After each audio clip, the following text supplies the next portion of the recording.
अध्यक्ष वेळ काढूपणा करते, त्यात नवीन काय आहे? 1 वर्षापासून करताय.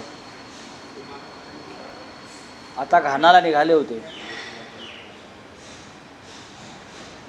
तिकडे लोकशाहीवर त्यांचं भाषण होतं,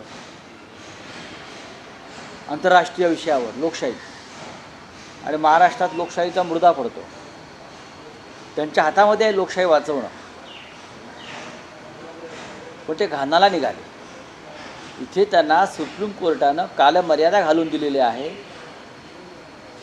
आमदारांच्या अपात्रतेसंदर्भात निर्णय घेण्यासाठी. पण आमचे स्पीकर साहेब लोकशाही अशी वाऱ्यावर सोडून घाणाला चालले. आम्ही विरोध केला. आम्ही सर्वोच्च न्यायालयात धाव घ्यायच्या तयारीमध्ये होतो की कशा प्रकारे विधानसभेचे अध्यक्ष हे सर्वोच्च न्यायालयाचे निर्णयसुद्धा मानायला तयार नाहीत. महाराष्ट्रामध्ये घटना पाहिजे बेकायदा सरकार विधानसभा अध्यक्षांच्या मदतीनं चालवलं जात आहे. एकनाथ शिंदे यांच्यासह 16 आमदार अपात्र ठरतील किंवा ठरतायत असे निर्देश सर्वोच्च न्यायालयाचे असतानासुद्धा त्यांच्या संदर्भात सुनावणी घेण्यास या अध्यक्षांना वेळ नाही आणि ते घाणाला लोकशाहीवर प्रवचन द्यायला चालले. ही आमची भूमिका आम्ही मांडली आणि मला असं कळलं आहे की त्यांचा दौरा रद्द झाला. विधानसभा अध्यक्षांचा घाणा दौरा, नियोजित घाणा दौरा काही कारणामुळे रद्द झाला. तर ठाकरे गटाला वाटलं हे पण आमच्याचमुळे झालं,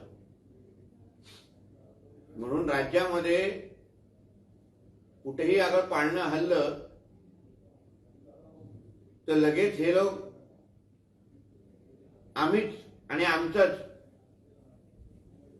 असं बोंबलत फिरणार असं वातावरण तयार झालेलं आहे. या लोकशाहीच्या बद्दल संजय राजाराम राऊत आज सकाळी बोंबलत होते किंवा सामनाच्या अग्रलेखमध्ये घाना या देशाबद्दल वक्तव्य केलं. मग तुमच्या मालकांनी मुख्यमंत्री असताना जे कोरोनामध्ये निष्काळजीपणा करून जे त्यांच्यामुळे त्यांच्या कारभारामुळे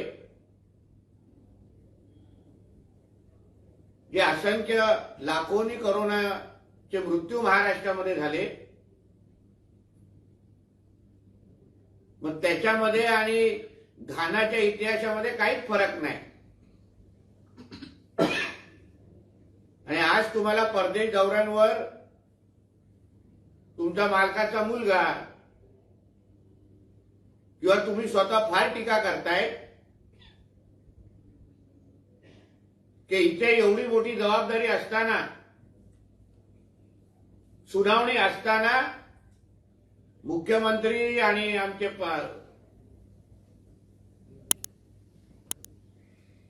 अध्यक्ष बाहेरगावचे दौरे कसे करू शकतात?